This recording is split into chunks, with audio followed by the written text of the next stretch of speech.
Welcome to the Prof Talk Pod, brought to you by the Engaged Professor. Every 2 weeks, join us as we talk about tips and tricks to help you connect with your students, engage with industry, and stay up to date on all the teaching trends. We'll give you actionable strategies that will help improve your teaching today. Thank you for being here. Let's get started. Hey everyone, welcome to the Prof Talk Pod. My name is Becky Achen, and I'm excited to have Katie Metz back with us this week on the show to do a little back and forth chatting about taking your semester long courses and making them that summer course. And well, it's summertime, so we're thinking about this now. And for some of us, either you might have already started some of these even mini-mester courses or summer courses, or you're about to. And it's not just in the summer that we do this. I know a lot of institutions will do kind of a J term, or even in our program, we run 2 8-week courses during the semester too that mirror a 16-week course we have. So I thought it would be a good opportunity to talk about what it is like and how you can approach taking a 14, 15, 16-week course and turning into an 8 or a 7, or as Katie, I think you said 6, before we hopped on. So I'm pretty excited to talk a little bit about that. Yeah. Katie, sorry, go ahead. Me too. No, it's timely for everybody, especially with the Canvas crash that happened for many of us at a very bad time as we were finishing up grades and trying to get summer classes put together simultaneously. Thank you so much for having me. Was your summer class, is it one starting in May, or is it like a June start? Yeah. So it started already. I'm in week 2 of it. We start first 6-week summer sessions the Tuesday after graduation. So it's fast. And at IU, Indiana University at Bloomington, at least, we have a lot of varieties of summer options. We have 4-week classes. So really functionally, I think they structure it like 12 weeks. And then within that 12 weeks, you can have 4, 6, 8, or 12-week classes. So 3 4s, 2 6s, or overlapping 8s, or a 12. And it is fast. I guess that's about the only way I can put it. I found it interesting, the different places I taught as an adjunct over the last few years, that everybody's summer is structured differently. Yeah. I don't know that I guess really thought about that early on in my career, right? Because I only knew really one thing, but I have learned that there is a wide variety of approach to summer courses. I'm curious, do you always teach in the 6-week, or do you teach in the 8-week? Yeah, I teach first 6-week summer session almost exclusively. A few years ago, I think up until a few years ago, I was teaching second 6-week. And in my department, it's really the school, but my department, 6-week is the standard. So students can do functionally 2 terms of 6-week classes. The exception to that would be if it's a 1 credit hour, a small class that might be a 4-week term. But I up until a few summers ago, I'd been teaching second 6 weeks occasionally. That's when they needed me. But found out that Galen and I, my husband, were on opposite teaching schedules in the summer, and we didn't have a common time off. And so now that both of us are heading back to 10-month contracts, it's like we sort of made the decision to front load everything and then take July off. My kids are still in school for 3 more days, and I just want to knock it out while everybody's busy, kind of keep the momentum going. What about you, Becky? Do you teach summer? Yeah, that's how. So when as an adjunct for the past couple years, really 5 years up until this year, I was similarly like, let's just roll right into those summer classes in May. Well, I'm still in the mode.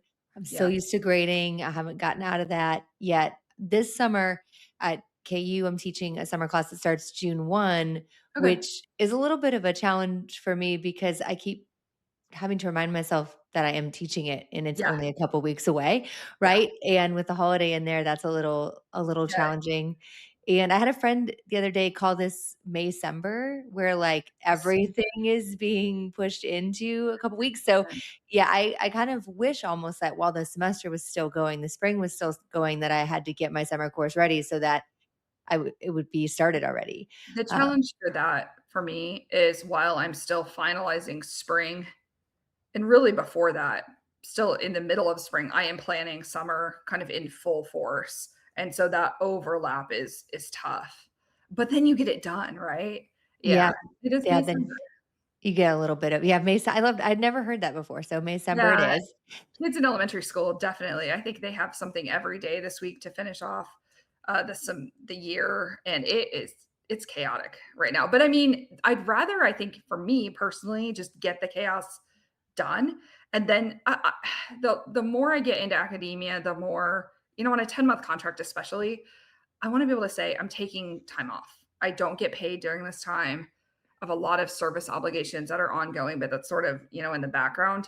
And it has been so helpful for me and for my family the last, I don't know, 3 to 4 years since my oldest really was in elementary school and post COVID, to be able to say I'm taking July off. And I think that's why I'm willing to suck it up right now, because I Yeah. know in July I won't Well, be doing as.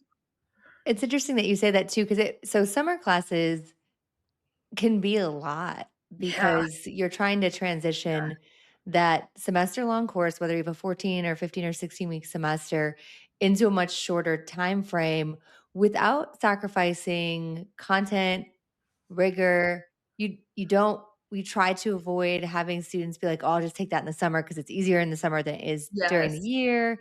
And that's kind of a challenge. How have you approached that in your accounting courses? Yeah, I think there are a couple of sides to this. One of them, just kind of talking about rigor, is post COVID, IU, Indiana University, decided to, at least in Bloomington, move our summer classes online sort of semi permanently. And what we've noticed in the business school over the past couple of years, increasingly, is the rigor for the prerequisite courses, the freshman and sophomore year courses in particular, intro level courses, has really been compromised, and our students don't have the skills that they need to take. We have like a core semester called iCore that they have to take, and they're just not ready for it. And so this year, for the first time, they shifted all of the pre-iCore classes to in person, which is a very unique challenge. None of us had taught in person since 2019 summer.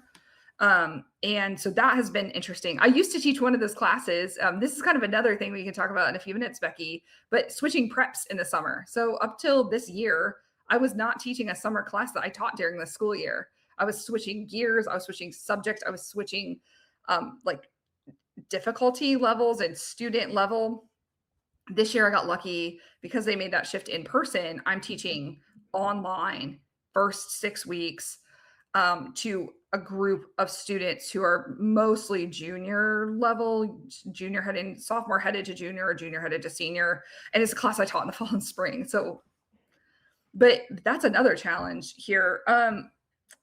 For me, just condensing all of this content in a technical subject and making sure they still get what I feel is an equitable and engaging experience is by far the most difficult part. I can't do group work in good faith because people have scheduling issues. A lot of this stuff, like the sort of non the qualitative stuff, the soft skill stuff gets left out in the summer just because we got to fly through it and because it's online. So I miss that though. I don't like podcasting like that kind of mentality in teaching. Yeah, I think that that's a big challenge is because you do even my approach has been like I'm going to teach everything the same, they do the same assignments, we cover the same content, but what ends up happening is then in 1 week students are being asked to do 5 things Yes, as opposed to 3 and then 2 because typically that would be a 2-week assignment, or they've got an assignment that you in the school year give them 2 weeks to work on, right. but they have 1 week to do it. And so you have to you feel like you have to streamline at least a little bit because what will happen is they just won't do They it. can do it. Yeah, And streamline that's is a really hard. good way of putting it. I know a lot of my students this semester are taking more than one class also. So they decided, as I think is particularly true for the in-person students, but I know mine are as well, more upper level classes where they just need to get through it. We need to get ahead. I asked them why I did a survey. I said, why are you taking my class this summer? Because I have 50 students enrolled Wow. right now. And yeah, and that's pretty normal for an online upper level accounting class in the summer, 50 to 60 per section. And almost all of them said I'm trying to get ahead so I can study abroad. I have a lot to accomplish in order to graduate, and I need to make up some time, and that means they're probably taking 2 to 4 classes in the summer. And so then that context of like overloading them with things and trying to streamline, they have to do that 3 to 4 times with other classes. And oh man, I just taught this morning for a couple hours. I felt like I was shoving a fire hose in their face and being like, take a drink of water, because we are moving on. We're doing functionally a week's worth of content every day in class. Well, and that you're making a good point too about shifting maybe to online or shifting to the faster model that when we're meeting 2 or 3 times a week, there's room for discussions to Yes. go off a little Yeah. bit and then bring in like there's room for a little bit more of that. Yes.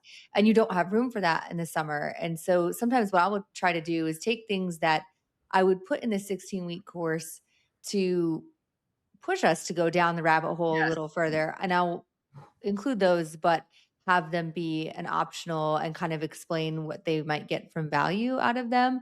But say, here are the things that I really need you to focus your time on. And if you have a little extra time, if those things don't take that long, here's what we would normally do in an in class environment. Right. Yeah.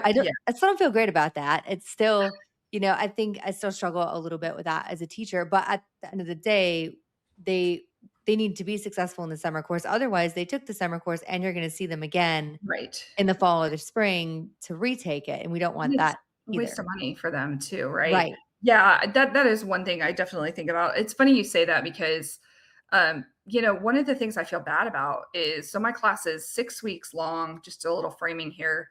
At in my school, we're required to have 50% synchronous. So my class Mhm. runs an hour and 50 minutes, 4 days a week for 6 weeks, but half of that time has to be synchronous. I could do more than that, but that's the minimum, right? And a lot of my colleagues will do like a week of synchronous and then a week of assessment. I tend to do Monday, Tuesday is synchronous, Wednesday, Thursday is assessment. It just works better. I need them to get into a routine. The issue though is they're learning this content right now. And so when I say I'm going to pause for questions, they haven't had time to absorb this content. They're like, I don't know what questions I have about, anything yet. And I feel like that is definitely something that gets missed. You talked about going down rabbit holes, and I think those rabbit holes facilitate a lot of the understanding and the learning because we can talk in more depth about the topic, even if it's like the subject is technically like tangential. And I feel awful when I'm like, all right, I'm pausing for questions, and then people are like, I have no idea what you just said. You just threw a bunch of numbers at me, and then we have to move on. So one thing I've been doing in my classes, I'm teaching federal tax this summer. It's my sort of core discipline that I teach. It's very fun. Is asking them to come to class every day, having researched a code section of the Internal Revenue Code, basically the law. It's purely for fun. I'm like, hey, go find section 61 in the Internal Revenue Code. I give them, they know the link. It's like our original textbook. And then I have them post in chat, totally optional, totally for fun. How did that feel? How did researching that feel? What did you find? What's it about? Like, what questions do you have? And we always talk about it. It has nothing to do with usually the actual content we're talking about, but it gives us a chance to develop skills and do a little rabbit hole without forcing it on them. And that's been fun. It's been fun enough. Like, and people participate, like probably 8 to 10 people out of my 50, which is a good ratio in the summer. Then I'm going to try to find a way to incorporate it into my regular semester because it's a really good skill for them to have, but when I don't have time to teach them in the summer. When I think that it's fun that you do that too, because you mentioned even a Monday, Tuesday for a couple hours on the same subject is different than their experience Oh, during yeah. the academic year. And so at those sessions can feel long if you don't find ways to do things that get them trying to talk, even if not every single one of them is going to do the research, the ones that are, that is mixing up that environment a little bit and not having it be just Yeah. Katie telling you the things you need to know.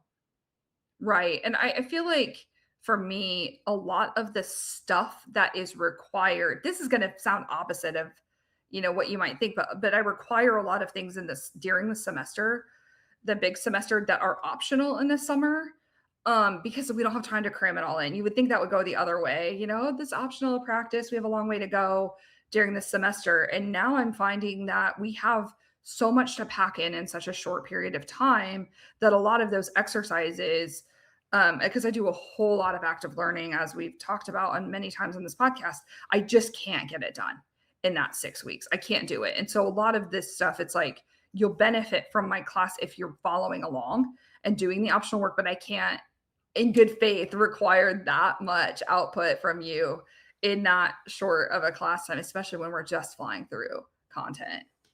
Well, and one of the things that I struggle with as the teacher in that time frame is in what I teach is a lot of creativity, and they need a lot of Yeah. feedback. And if they have 8 weeks to do a major project, typically, we'd get a third of the way into the semester and they'd send me a draft, and I'd have a Yeah. week or so to get back to them some real Yes. feedback. But in the summer, it's like 2 weeks in, it's hard that quickly to ask them for a draft, even 3 weeks in of something.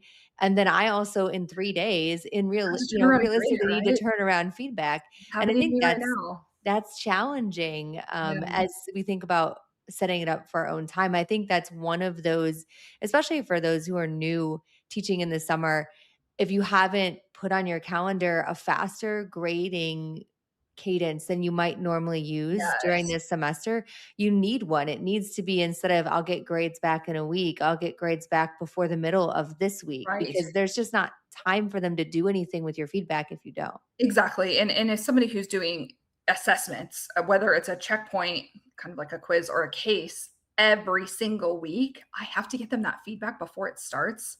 And I realized today when I was teaching that that means tomorrow Yep. for this. And I have 50 students in this class. And I'm like, oh no, I hope what I wrote is easy to grade, because it's not fair to them otherwise.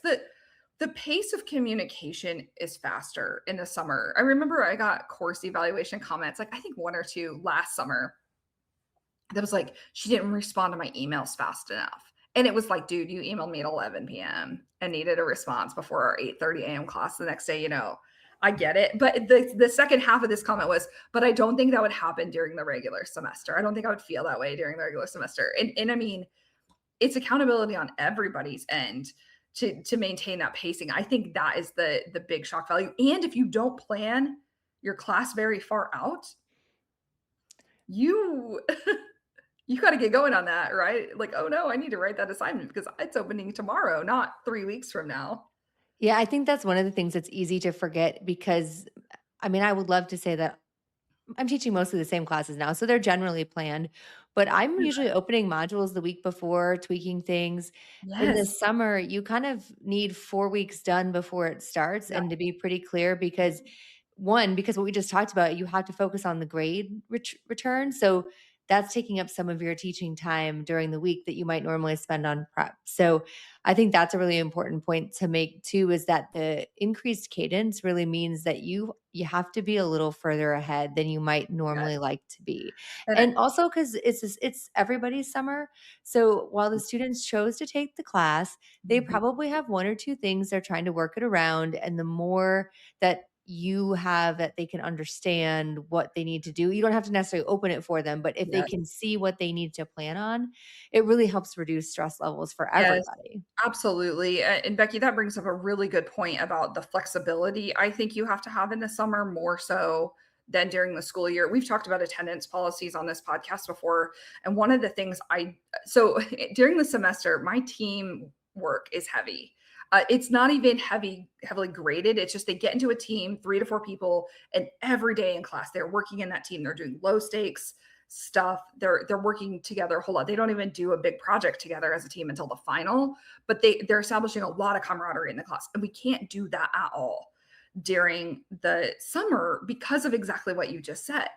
I tried to take attendance. I tried to be more rigid. This is a synchronous class and we have to do this. And the business school sends at the university I'm teaching at, sends out, you signed up for this class at this time and you have to be available. So I get that I could put like these parameters on it technically, and the number of people who have a flight to catch or who planned their schedule around working a full-time job and managing it around my synchronous session so they don't miss out on that, or people who are traveling on a study abroad trip for my own school that Mhm. takes the first 2 weeks, or just internships and all this and timing. I had to scrap all of the teamwork, which, but it just doesn't work. Breakout rooms don't work with 50 students who are varying levels, the synchronous activities together, and I had to scrap any whisper of attendance or engagement during the synchronous sessions. And that's because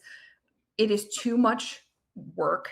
It's too much effort for me to try to slice and dice between who has a legitimate concern or emergency versus whose parents booked a flight forgetting that the kid had summer class during that time. And that has been something that I just have had to let go of to roll with. Um, Well, and I find that some students actually don't make decisions about summer classes a little bit yeah, till last minute, especially from a financial perspective. true. So it's Or a some class failure perspective. I mean, we or had a lot of correct. students this semester who didn't get their final grades for their spring classes until 2 days into summer session because of the way Canvas, um, fell apart. And so you're right. We have students who are making late decisions who already have things booked. We have students whose internships are something they have to get done. It's not no conference. We also have students on varying time zones. If it's 4 in the morning where you are or 11 p.m. where you are, you're going to make a decision about the value. And I want them to be okay with that in my summer class. That might be an Yeah, unpopular opinion, but like I just can't. I don't have the bandwidth to well, manage and 50 schedules. that's a different thing about summer too, is most campuses, you can't live on campus in the summer. That's not Yeah, an option. So you how are going to your home, which may be it might not even be a great place to be on a er synchronous session yep, given younger sibling. I mean, there's just a lot Wi-Fi of access, there's factors. so Yeah, many you socioeconomic factors. exactly. 100% agree. So that's another challenge in the summer that faculty have to think really intentionally about what works for you. Now, you might have found a way that managing attendance works, and that's fine. But it is one of those times where we have to think a little bit differently about the situations of our students that are, again, I know they chose to take the summer classes, but ultimately, most students who choose to take summer classes are doing so because they are trying, like you said, Katie, to either get ahead or to get themselves back to where they Yes, needed to be because they yes, had a bad semester, whether it was this spring or 2 springs ago. right, And so, being understanding that generally speaking, they want to be there and they're trying to do the extra to help themselves, but they're still working around that internship or that right. job or that family care member, Yeah, the family member they attending have to care is care another for. thing. My little sister's home I hear this actually occasionally. My little sister's home from elementary school. I have childcare activities, for her in the afternoon or whatever it may be. I just feel like, during the semester, our students are definitely busy, right? They have a lot going on, but it's different in the summer, especially when I can't make eye contact with them and be like, "Are you okay? How's everything? Are you good?" I don't hear chatter from them as much about their personal lives, about anything going on. I don't hear about other classes, and we just have to be kind of going blind, which I don't love, but we have to be flexible to keep them motivated. I think we talked about motivation for summer for our students and for us.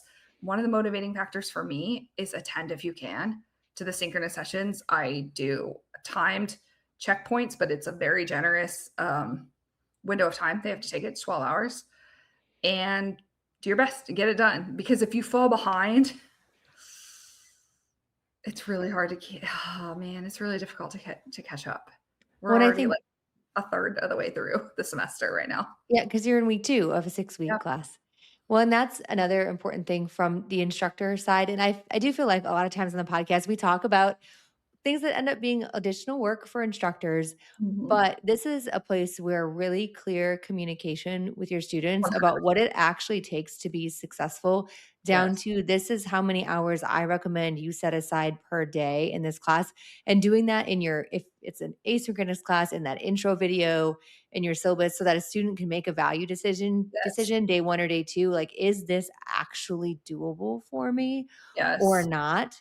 I think that communication piece is even more important because, like you just said, Katie, they can't fall behind because No, they there is can't. not I time. mean, I don't have 8 more weeks to give you a chance to do No, your late work. right. There's exactly that, but also the content's moving on, right? In a technical subject like what I teach, we're using the foundational concepts that we've talked about already to facilitate deeper conversations about later content. If you miss out on that, I mean, it's really difficult to catch up. Another thing I think we could tell instructors that something useful that I did, although it was kind of hilarious, it panicked my students, is when I gave my, and I still do this in mid-semester feedback, the second mid-semester feedback I give in the fall and spring, I ask my students who are taking this class with me in the fall and spring, hey, I'm teaching this class in 6 weeks. What do you suggest? Like, what advice do you have? And it is hilarious because uniformly they're like, oh my gosh, what do you mean your students only have 6 weeks to learn this class? The content is so hard in here. And like, okay, that's a good frame. And so I can tell my 6 week students, listen, your predecessors in the fall and spring have articulated some of these challenges. But then the other thing is my students in the fall and spring have really mixed messaging for me about what I should accomplish. Some of them are like, forget about teamwork, just teach. Like, you got to go. Some of the others are like, you have to establish camaraderie because they're all going to die. Like it is such a mix. But uniformly, I can say, I got some feedback, from your predecessors. And that's been helpful for me just to get a lens of like everybody going, oh no. Well, and I Who do I love that too because it's coming from their peers, it's not just Yes, from exactly. you, and so then it's like this somebody who has experienced the other side of it because as instructors, 100%. our students know that we might have made the assignments and we might grade them, but we didn't do We them, didn't do that. Not in the way and that even if and even if we did, our subject matter knowledge is so high that it's going to be easier for us, it should well, be. and it's high, but it's also repetitive. So I Right, taught this exactly. class I've taught this class year round at this point, right? Yep, This is the first time they're seeing it. It really does help me articulate that value proposition love to that. them by saying, "Hey, we're gonna fly. This feels this in my subject, one of the things I say is it feels like a foreign language, like you're learning a foreign language. Yep. Here's how we're gonna do it. Here's what we're gonna accomplish, and here's what your predecessors have said is the way to success here." So that's something useful if you're nervous about that system teaching summer for the first time or teaching a tough class, a technical class, especially for the first time. Ask your students, what would you do in 6 weeks? They will have mixed messaging, but at least you can say you pulled the audience, right? And honestly, you can share the mixed Yeah, I messaging and do. I say, do. right, like some students say this and some say that, and you need to think about yourself and your habits and what type of student are you during a 16-week course because that's going to be amplified Well, in a and 6-week course. also I use it to make or to justify some of my decisions. So one of the things I say to my summer students is many of my spring and fall semester students tell me that teamwork is really important in this class. I get course evaluation comments from summer classes that say, "Man, I wish we had done more teamwork. I wish we could take attendance. Here's why we can't do that this summer." And usually it's you want a flexible schedule, can't do teamwork, I can't take attendance. You want to be able to go to on vacation to the Bahamas in mid-semester without me knowing, I can't take attendance or whatever it may be. And so that's helpful also when there are decisions that I can't make or decisions that might not go the way they want to be able to justify, hey, you're right. That is something that would be fun to do. But here's why we can't do it. And I think it helps establish a good pace and some camaraderie at the beginning where they understand that we've thought through the structure before we throw them into the fire, right? Can you tell that I'm in the middle of this right now, Yeah, Becky? I can, and it was interesting, you've said, Katie, a couple times that teamwork is one thing that you tend to ditch in those shorter classes. And it's one of those things that I'm still on the fence about in some of our 8-week classes, but it's something that I'm trying to keep. But what I've learned, and for those of you that want to keep some sort of group or partner project, one, I've learned that in the shorter term classes, and especially in the summer, if I'm doing that, we are assigning groups and we are doing it week 1 and we are requiring some sort of evidence of check-in with Yes. your group, like a group me message stream or an email stream, PDF that show me that everybody has responded because I have found that in those shorter time periods, if that's the only way to make those type of group activities, group Yes. projects work is to get that early check-in. So that's another thing if you're thinking, and honestly, to be honest, for any long, big projects and classes that you might during the regular semester wait until week 6 or 7 to introduce. In the summer, you've got to introduce them in week Yes. 1. There is no other option because students have to be seeing the bigger picture sooner. They just don't have the Yes. time to wait. And that sometimes stinks if you have some foundational concepts and you're like, well, I don't want students to be thinking about that final project yet because I haven't talked about the things I But want them to know. But they at least have to know, hey, in it's here, it's 6 coming, weeks, right? yeah, exactly. This is the day this is due. This is how much time and effort it's going to take you. Look at your schedule and plan it out. It's opportunity, not that I know teaching students everything is not our jobs, but it's an opportunity to teach them time management No, and it how to totally use is. schedules and project planning. Well, and you just have to let go of the synchronous part, I think, with teamwork in the summer. If you Yeah. do teamwork in the summer, you have to understand that whether you want it to or not, that many of those teams are never gonna meet Yeah, ever. it'll be It more of might a be a collaboration, collaboration. yeah, Yep. than truly teamwork. Yeah. It might be a little more collaborative, Which is why I project-based, let it go because I like the chatting part of the it, and teamwork, it's yeah. just not yep. I think my message, Becky, was, you gotta let it go, Elsa. You gotta let some of it just go because you're not gonna get it all done in 6 weeks, and that's okay. Your students are gonna come out of it with in my case, a 3 credit hour foundational class that they're done with. Hopefully, we'll have had a little fun and they learned something, and then we move on, right?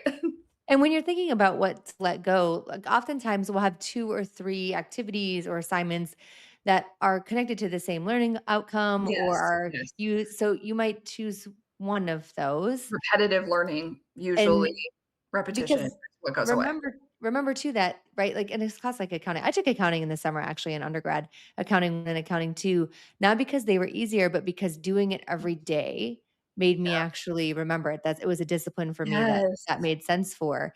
And so the same thing is true, like if you have 2 to 3 activities typically for the same concept, in the summer you might be able to do the one activity because you're not waiting for them to wait 3 weeks to bring that knowledge back. In 3 days, they need the knowledge.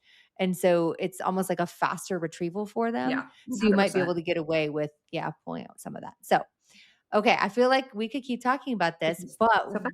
it's already been 30 minutes of our wonderful conversation I about know, ways I know. things you can think about. Katie, do you have like I know you mentioned like your message might be a little bit of Elsa, let it go. Any final thoughts that you want to share for those that are even those are that are in it that are feeling the crunch or the pressure of it? Yeah, I just don't think you have to do everything. It's not a 16-week semester. Everybody's priorities are different. You're pulled in different directions. Your students are pulled in different directions. You don't have to accomplish it all. And think about socioeconomic inequities. Students who have to go to a McDonald's parking lot to get Wi-Fi, students who don't feel safe at home, students who don't feel comfortable turning on a camera because of an uncomfortable housing situation or a roommate who's being unkind. And I really do think it's let it go, Elsa. I think that that's my thing. You're going to do great in the summer, but it's not going to look the same as the semester, and that is okay. Right, and being really intentional and thoughtful about what that looks like. I think your Yes. idea of getting other student feedback on how to focus and remembering that that's why we backward design classes with learning outcomes so that when you're evaluating, as long as you're meeting your learning objectives, if you can do it in a more condensed way, that's fine as long as You you're might still learn a meeting little bit those. about structuring your fall and spring class then, right? Yeah, I think that that's the good final takeaway is that if you try that in the summer and you find that it works, it's a good opportunity to evaluate what you're doing in the 16-week class and maybe you can do a little bit less on some topics or change things up in ways that are make them just as effective, but more they make more sense from a time management standpoint for you and your students. 100%. Okay. Well, thank you so much for joining us on this edition of the Prof Talk Pod. If you are currently teaching this summer, we would love your comments, your thoughts, things that went great, things that were a disaster. Those comments help give us ideas for the next thing to talk about, but also help us all learn from each other. And we look forward to seeing you next time or having you hop on and listen to us next time on Apple or Spotify or wherever you get your pods. And until then, continue to do good work and please don't hesitate to reach out if you have questions. Thanks for being here.